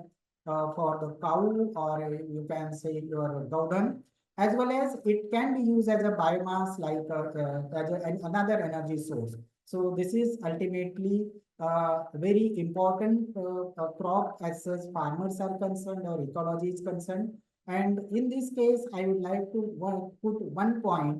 When we talk about agriculture or farming, it is not just a science. We are dependent on nature. So I feel this is my particular experience. I am working over it. We have to connect the nature.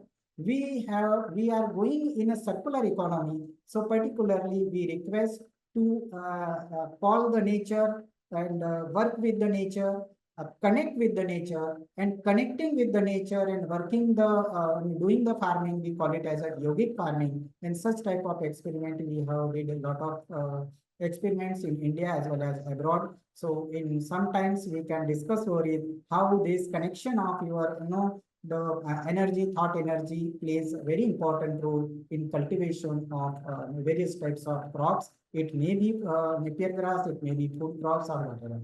So thank you very much. If anything is there, my numbers are there, or in our practice session, even question and answer session, we can resolve it. So thank you all, and thank you particularly Chairman of and President of IBA. Thanks. Thank you so much, sir. It was such great information, well presented on Napier grass, which all our listeners cherished. And the information provided was so insightful for all of us. And also, thank you, like special thanks for sharing your practical experience with us. Like you said, that we need to connect with nature, and that's, which is very much the need of the hour. So, thank you very much for that. Welcome. So next we have Shri Shantanu Roy, who superannuated from Gale, a Maharatna PSU as Executive Director, Business Development, Sustainable Development and Corporate Affairs. He's been part of top management team in Gale for over a decade and had previously headed other multifarious corporate functions like strategy and planning, projects development, Center of Business Excellence. He is presently associated as Principal Advisor at GPS Renewables, a leading full-stack biofuels firm. We are so honored to have you today, sir. Over to you. Good afternoon, everybody. It's an honor to be present in such August gathering. I must thank the entire IBA team, Gaurav, Abhijit, and Arjun. So let me come to the topic right away. If the presentation can please be shared.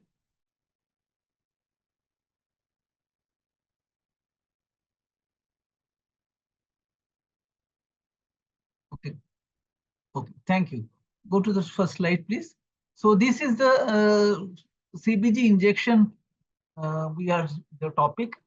All of you must be aware that ultimately, whatever be the technology, whatever be the raw material, whatever be the anything else, ultimately the gas has to sell. And this is what brings us to today's topic. Most of you would be aware about the details of the SATAT scheme, which came in 2018. And it had, let us be honest about it, very limited success. And for the reasons to analyze, several improvements have happened in SATAT, but still it has not been able to reach the full potential. We don't need to quote the numbers. Against 5,000, it is only 100 odd plants that have come up. So if you see what is the actual reason, there are many reasons. Is when you compare this Indian scenario with regard to that in the EU countries where biogas is a big success, is the injection facility in EU countries. So in the first slide, I would like to note that what are the advantages? Why are we talking of pipeline injection over the cascade based on the first model of SATAT? So at the very first, we have come up in the first instance, the first speaker itself said that the recent scheme for financial assistance to develop the pipeline infrastructure has been incorporated very recently, 26th of June. We will cover this in detail, so I'll not cover it here. Now, several important points is that CBG methane purity more than 90%. As per my information goes, most of the CBG producers are having purity well above 90%, which is the cutoff figure for as per IS for selling it as equivalent to CNG. So what happens to that? If you go by the SATAT scheme, the payment received is as per kg, so it doesn't help you. But if you go to this CBG CGD synchronization scheme, which is run by GAIL, the government's nominated agency, you get a much higher payment. So it becomes very profitable for the CBG producers. And so far as the transporting CBG is concerned, being in the gas industry for 3.5 decades, I would always, 3 times always say that it is much safer to transport CBG at 50 bar pressure through underground pipeline rather than 250 bar pressure through cascades which run on public roads. I need not tell you what, if God forbid an accident happens, what will be the impact. Cascades poses logistics challenges. I mean, it's a mechanical system of a series of vehicles moving day in, day out, and there is a chance of its rupture much more than that of a pipeline. So pipeline is definitely a better option.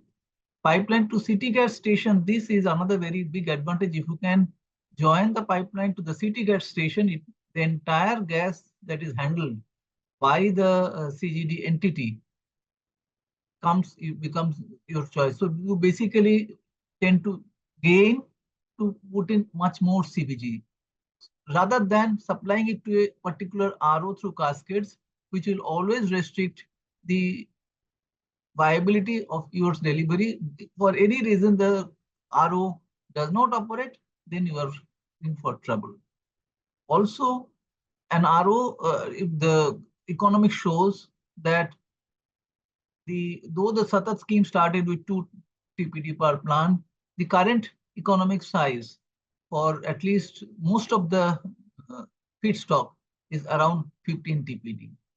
And there would not be any particular RO which can take even 15 TPD per day. So it will be very difficult to sell off the thing. So it makes a lot of sense if you can connect it, especially to the city gas station, if not at least some other point that can be done.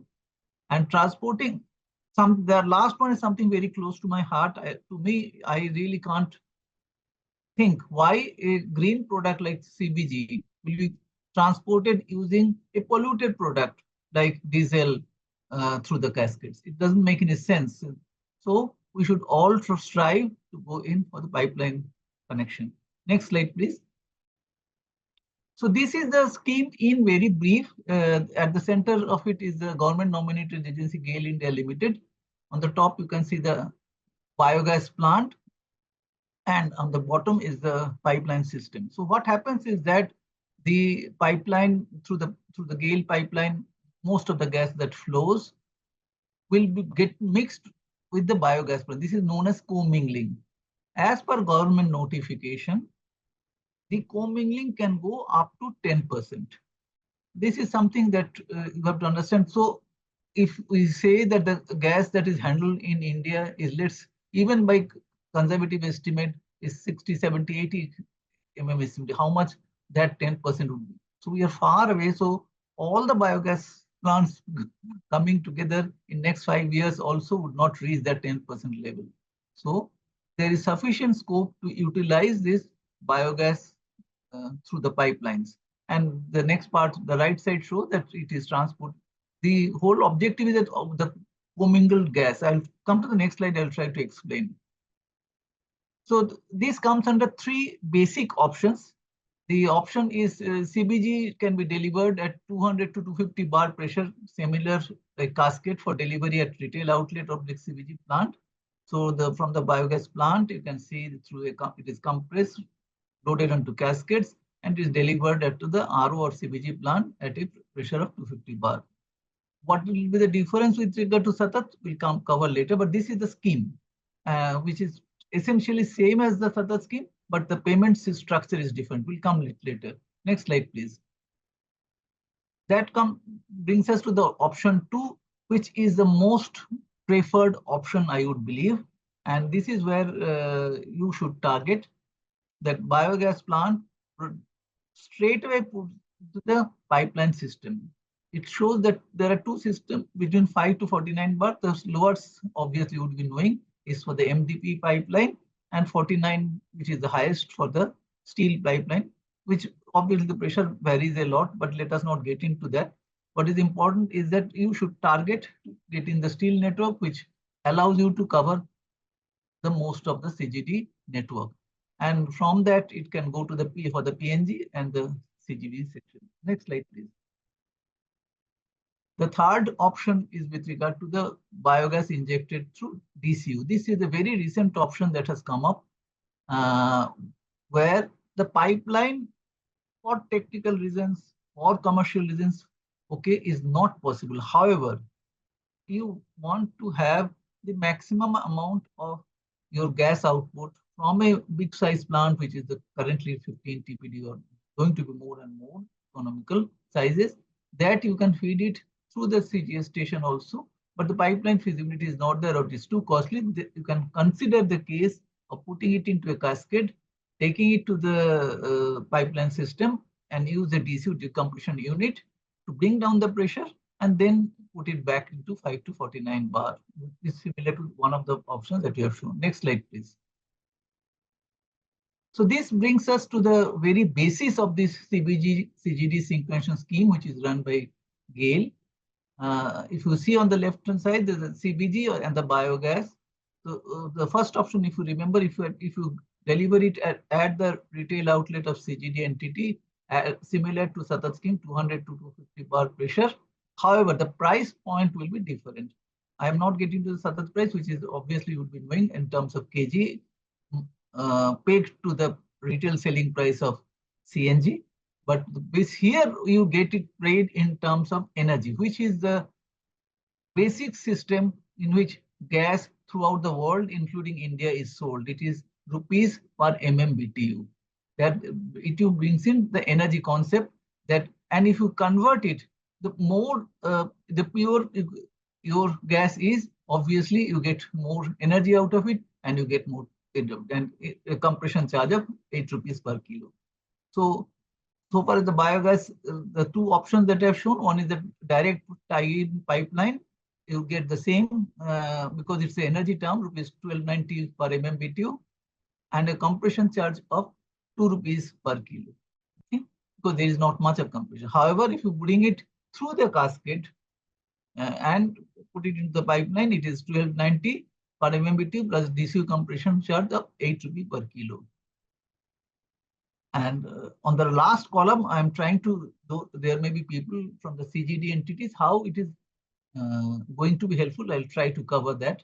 It will be uniform basic price. So this is something very important. Most of you would be knowing that the CGD entities these days get between 40 to 60, 70% maximum of the APM/NAPM gas, which is $6, $6.50. However, the balance has to be made through procurement of highly costly gas, whether indigenous or from abroad, let us know. But the effective price goes down. So what happens? If the effective price goes up because only part of the APM gas is available and balance you have to buy it from outside at a higher market price, your net price at which the CNG can be sold or PNG can be sold gets up. So that's why you can see in the recent times, big companies, smaller companies, let's not name anybody, have been increasing the price of the gas. And this puts CNG and all these at a huge risk, because the moment the whole concept had been up till now that these CNG, PNG have to be cheaper as an alternate fuel. If your price goes up and corresponding prices of petroleum and diesel do not go up, then you are at a disadvantage, huge disadvantage. So this scheme helps you. Why? Because as I showed in one of the earlier slides, that the uniform price is covered by the co-mingling, meaning whatever huge quantity of natural gas is available to GAIL and a very small quantity of CBG mixed together, the price gets proportionately high. In actual terms, today the APM price is $6, $6.50. So that goes by 5.5 cents. Very, very minuscule number at 6.55. So you get a much higher number of gas at a lower price. So it becomes immensely helpful for the CGD entities. So this is what it says. Now let me tell you how very short, because this is a very big topic, I can't cover it in the allotted time. This price is valid, it changes every 6 months. The current price that I've shown you here, 1290, is valid up to 1st of October.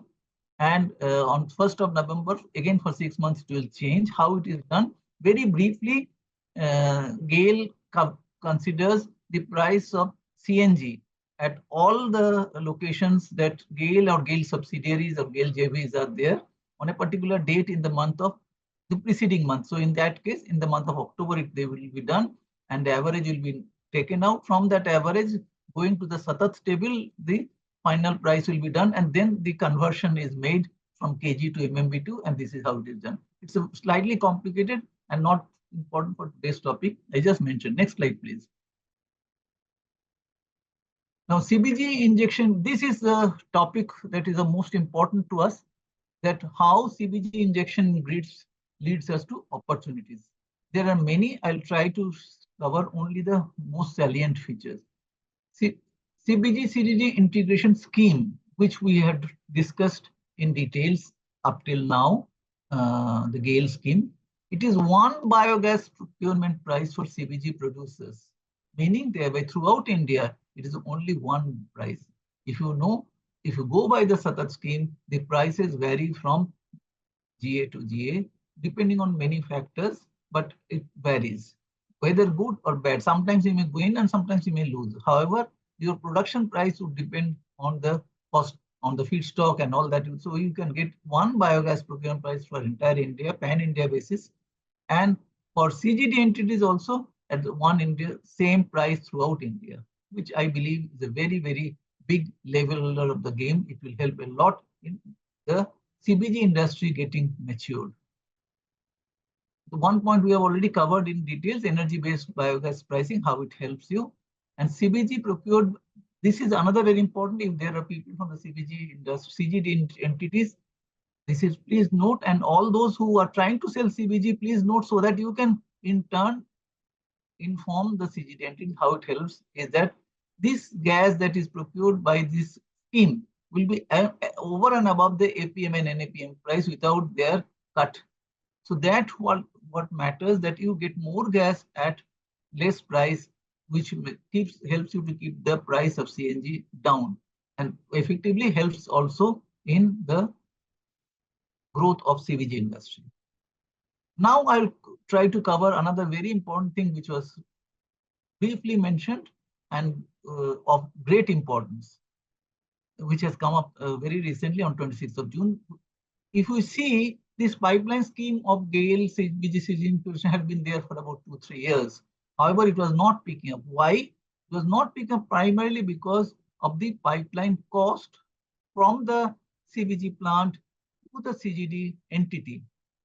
Who would bear the cost? If you see the tripartite agreement that is still in place, that the CBG has to be delivered at the premises of the CGD entity, meaning thereby the custody transfer takes there, custody transfer of gas, and obviously the capex for the pipeline had to be borne by the CBG companies. This has been a bone of contention for last too many years, and it has not really helped. So government came up with a very interesting and very good scheme that they will provide financial assistance under this scheme. So, and what is the scheme? In very brief details, maximum 50% of capex will be provided by government for distance up to 75 kilometers. This is something very important, up to 75 kilometers. Balance 50% have to be given by the CGD entity, meaning that the CGD entity would pay 50% and balance 50% is up to 50% is given by the government. But the distance restriction is 75 kilometers. There is some more detail will come. And financial assistance can be only up to maximum 28.75 crore, which is a huge amount per project for laying steel or FDP pipeline, again up to 75 kilometers. Details I will show later on. CGD entity laying the pipeline would become the beneficiary of the scheme. This is something very important. If you know that basically by spending 50%, the CGD entity can become owner of the 100% asset. And this does also helps CGD entities, that it helps in terms of they are meeting the minimum work program that they had committed to PNGRB while getting the license.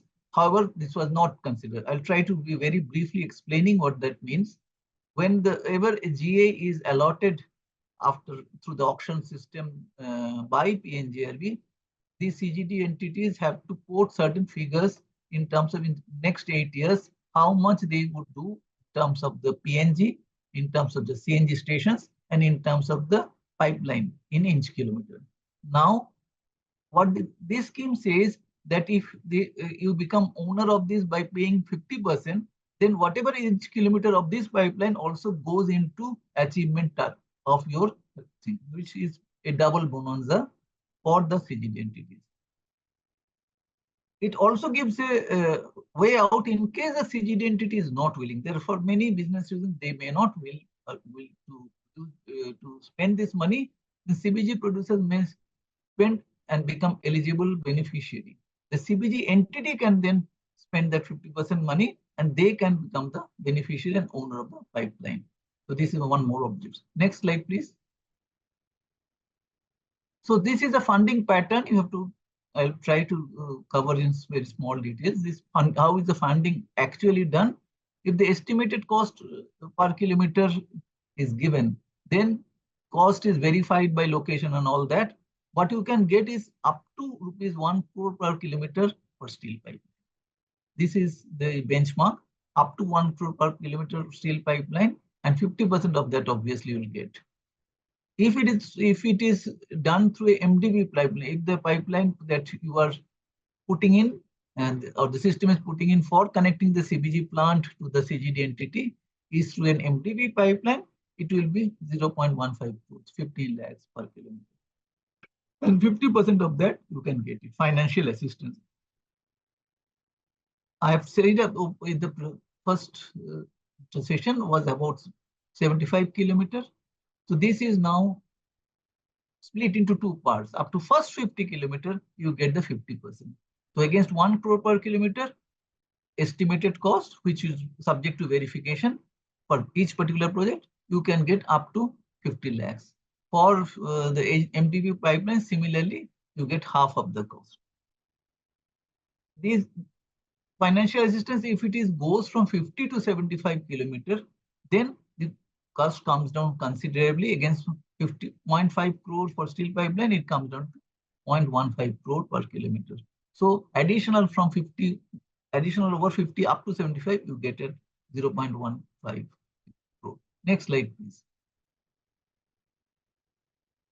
Now, this is something that you possibly would be interested. Is it only a bed of roses? The answer is obviously no. There are challenges which will be or which are actually being faced even with both the schemes being there. CBG CGD integration scheme. We have discussed in details about the scheme. What are the challenges? The scheme is not open for supply of CBG to non-CGD entities. You are aware in many CGD area, GAs, basically what happens, a non-CGD entity is allowed to put up a bio-CNG plant and sell it. However, if this pipeline is to a non-CGD entity who is not having the GA, it is not allowed. So meaning the restriction comes with terms of the non-CGD entity. Now, trying in the detail, the new scheme that has come up, financial assistance would be provided for any pipeline beyond 75 kilometers. In actual real life, for the organization that I am now associated with, we are finding it tough that exactly 75 kilometers. So, and anyway, the beyond 50 kilometers, it is the incentive goes down drastically. It's a challenge. Second comes a very, very critical thing. Please note down. This is something of great importance. If you know how the GAs have been won by various companies, which are approximately 40. However, the big OGMCs, namely the government public sector units like IOCL and all that, they are directly having GA in many potential areas. This scheme prohibits that they can be getting the financial assistance. So that means any CGD which are of the OGMC directly will not get it. So the only option in that case would remain the CBG industry company. So it comes back to the CBG industry, but okay, only thing that 50% cost you can get instead of the previously 100%, whether it makes sense for you to take it, spend that money, but get a higher comfort of a larger quantity of CBG being sent.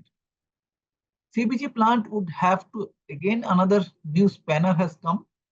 CBG plant would have to have an offtake agreement signed with the CGD entity. That's okay, but having minimum 50% take-on pay and supplier pay. So both take-on pay on behalf of the CGD company and supplier pay on behalf of the CBG company are there. So that was not the normal case you would be knowing. But this is good for the industry. This is what government is saying, because government is spending money. It should not happen after taking the assistance, financial assistance for the pipeline. The pipeline lays idle because it is ultimately public money. So that is why government says that it has to have a written agreement between these two of minimum 50%. And actually, the money will be provided only after 50% is proved to them for next 3 months. For this commission, then only the financial assistance is given, which is the last point. In between, something else we have to also see under construction CBG plants. Yes, it gives you the feeling that all those things which are I have not covered everything, Govardhan scheme and all that. From 2PD plant also, that is also covered.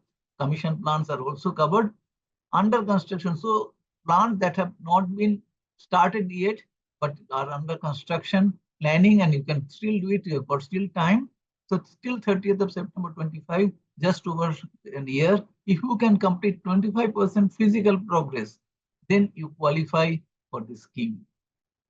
And a staggering amount of 995 crores, almost 1,000 crores have been earmarked for approximately 100 projects that are expected. And this scheme is specifically for the current and next financial year, 24-25 and 25-26. And we have already said the release. So next is slide. Is thanks. I try to, as being a planner throughout my life, I try to cover it in the allotted time of 15 minutes. I hope I made it. And over to the, thank you. Thank you so much, sir. It was such a wonderful session on one of the most important aspects when it comes to the biogas value chain, which is the offtake of the produced gas, including the CBG-CGD synchronization scheme that you rightfully mentioned, and the biogas injected through DCU, along with the funding patterns. So the session was amazingly insightful, I must say. So thank you so much for that. So before we move further, I would like to request my colleague to kindly present a small poll for our participants, so that we get a kind of a feedback of how all of you are finding the session so far. So Jyoti, can you please present the poll?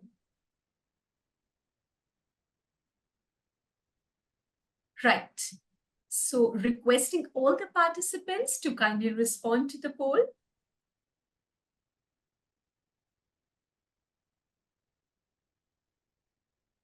And now, before I will invite Dr. Shukla for the concluding remarks, I, on behalf of the Indian Biogas Association, would like to wholeheartedly extend a very special thanks to all our eminent panelists for delivering such insightful sessions and motivating all of us to gear up and work harder and smarter to take the biogas sector to greater heights. And as it has rightly been said, that कुछ भी नहीं मिलता दुनिया में मेहनत के बगैर, मेरा अपना साया भी धूप में आने से मिला, which means we all shall continue our journey to make a difference like all of us are doing now. So Jyoti, kindly give me a go ahead if we are ready to invite Dr. Shukla for the concluding remarks.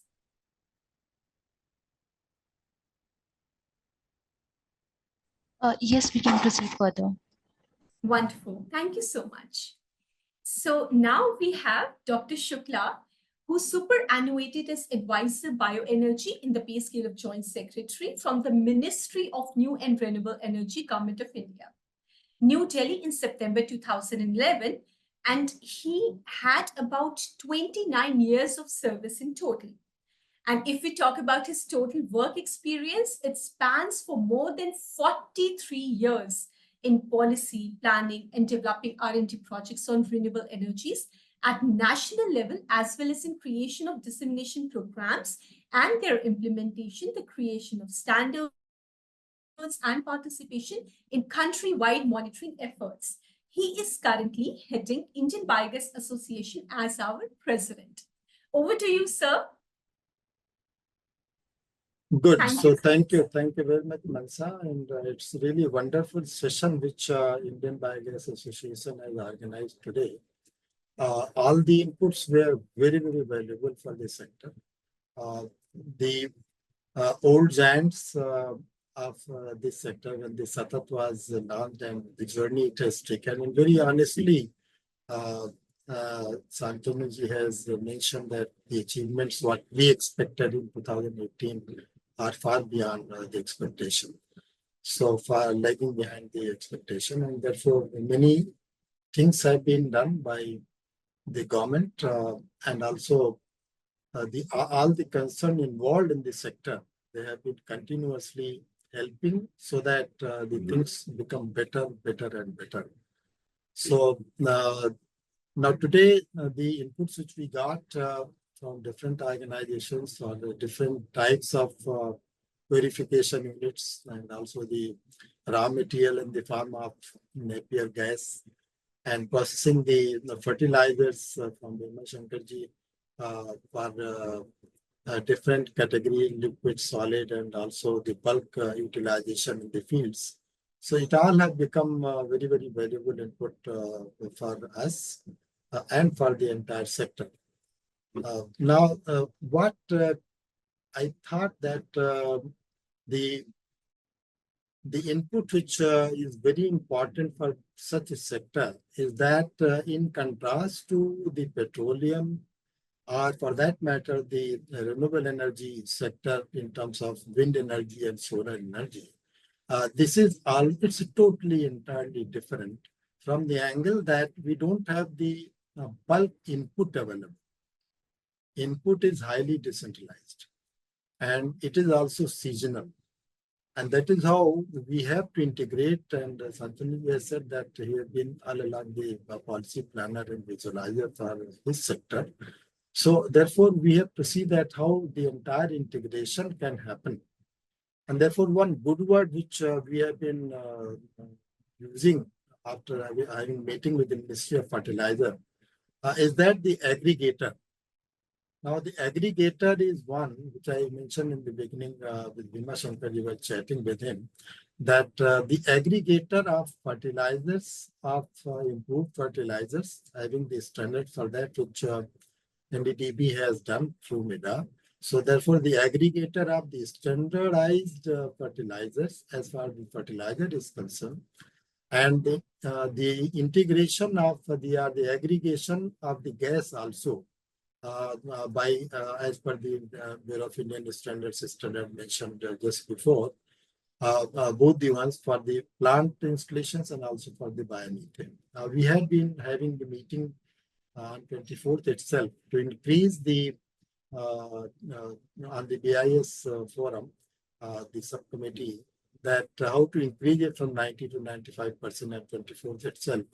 And the action is on that, how to improve that. And ultimately, what we have been writing is that it is the energy what we are contributing, our price should be accordingly. We are very, very low paid. And since we are very low paid, and it's also a social infrastructure industry, it's not typically an industry where it's having the only financial considerations and concerns, and therefore support mentioned by the government, as Santanu has said, 50%, all that is very, very welcome for the entire sector. The other one, the aggregation part, Santanu has been dealing with the CGDs, city gas distribution. And one thing which I have been writing to NITI Aayog and all government departments, I hope that it would have also reached Santanu also from through MOPNG. I have also introduced the concept of village gas distribution, VGD. The point here is that wherever the raw material is available, if the gas is distributed there itself, then the overall cost on the system on the government is going to be very little. Because ultimately, for our scheme of the government, we are now providing LPG to the last mile coverage in the country in the rural areas.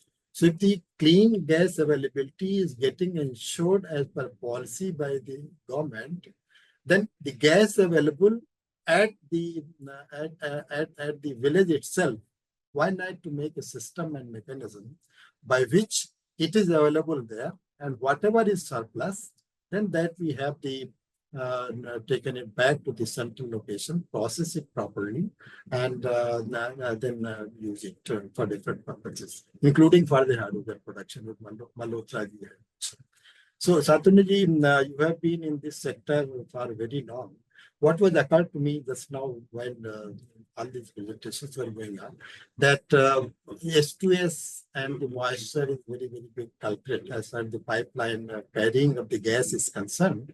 Then since you are the expert and very deep into it, it was occurring to me, can we also have technology developed if something had to be done, where the raw biogas is transported, if not for very long distances, to a certain defined locations, because that can happen. Then the real aggregation of the raw biogas and the real aggregation of the fertilizer. If these two happens, then we can have a better economics of the entire sector. So since you being deep into it, I would be urging upon you to really apply your mind on this. And since I'm there in the BIS committee, including the pipeline on 24th itself, 24th of July, it was started that we are going to have a start for that. A proposal has come. So for the biomethane and also for the pipeline, we'll have the standards once the inputs come. So my suggestion and urge would be, and I hope Indian Biogas Association, Goroji and others will be, Mansa will be listening it. In your next letters, we'll mention this also, whether it is possible to work on this to have the raw biogas carrying capacity developed or to certain localized regions. So that is the idea which came to me just now, and I thought to share with you, because Mansa has started with some Shero Shairi kind of thing. I'm so happy that she did it. So what is occurring to me in that when I started in 2008 for having the bio-CNG from MNRE being advisor there, so for that and up till now, when I see these alumni experts who are joining from different sectors, technology, financial, etc., then जो बात हमें याद आती है वो ये कि जब हमने शुरू किया था तो हम अकेले थे, हमारे MNRE में इसके लिए पैसा भी नहीं था, कोई नाम भी इसका लेने वाला नहीं था, लेकिन जैसे जैसे चीजें आगे बढ़ी तो लोग जुड़ते गए और कारवां बनता गया. So that is how I look at it, being the old timer who have seen the biogas when it was only a family-sized biogas plant, and I started to a larger biogas plant after purification, becomes an input to the petroleum sector. And Shantanu rightly said, and Malhotra, that after all, the country has to depend on the indigenous sources of energy as far as possible. And the electrolyzers is a business. I mean, people are pushing electrolyzers because they have got industry there. But for us, we have to work on the bioenergy sources, including for biohydrogen production. And he said that it's a carbon neutral and other carbon negative. So if it is such a good potential, why not to invest as a social infrastructure as well from the government and all concerning government and private sector.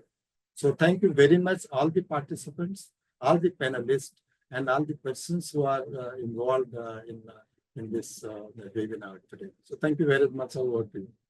Thanks, Gaurav. Thanks, Abhijit. Thank you so much, sir, for your precious insights. And which brings us to the end of this webinar. But just before that, I would like to invite all of you to the Renewable Energy India Expo on 3rd, 4th, and 5th of October at Greater Noida. And once again, from the core of our heart, we thank all our eminent speakers and the wonderful participants for joining us today and making this webinar successful. Thank you so much, everyone. Thank you.